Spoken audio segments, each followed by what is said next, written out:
মাথার ব্যামোটা বাড়ছে দিনে দিনে, বুকের বাঁ পাশেও অবশ অবশ লাগে।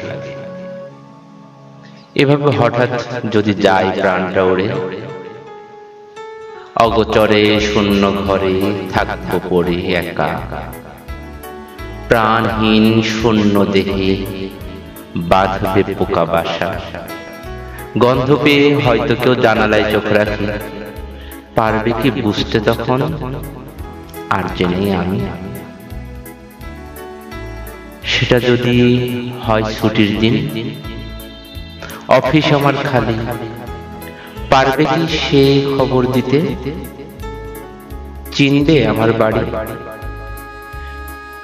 ধরে নিলাম নাইকো ছুটি, তবু আর না অফিস যাচ্ছি,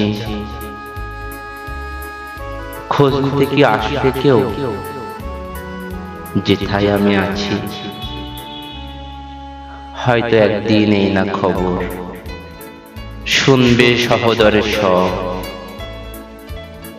আসবে কি কেউ এত দূরে নিতে আমার সব? হয়তো বা কেউ দায়িত্ব দিবে বোনের ছেলের কাছে, সে যেহেতু থাকে আমার মোটামুটি কাছে। এরই মধ্যে কত সময় পার হয় কে জানে,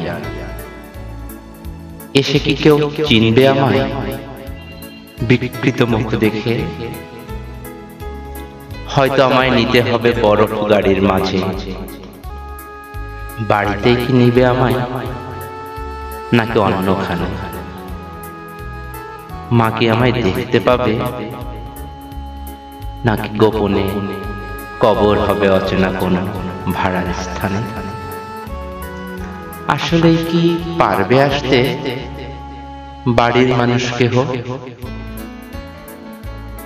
জানবে কি কেউ আমি এখন শ্বাসহীন এক দেহ? একজন তো জানে আমার ফোনের পাসওয়ার্ড, হয়তো তিনি খুঁজতে পারেন কোথায় আমার বসত ঘর। ওরা তো সব ব্যস্ত থাকে, সময়ের খুব অভাব। মনে মনে বলবে হয়তো চলে গেছে আপদ। একে আজব চিন্তা আসে, অযথা সব ভাবনা। উড়ে গেলেই তো ফুরিয়ে যাবে সকল লেনা দেনা। কেউ বা আসুক নাই বা আসুক, কিসের ক্ষতি লাভ? তারার সাথে মিলিয়ে যাবে সকল হিসাব কিতাব।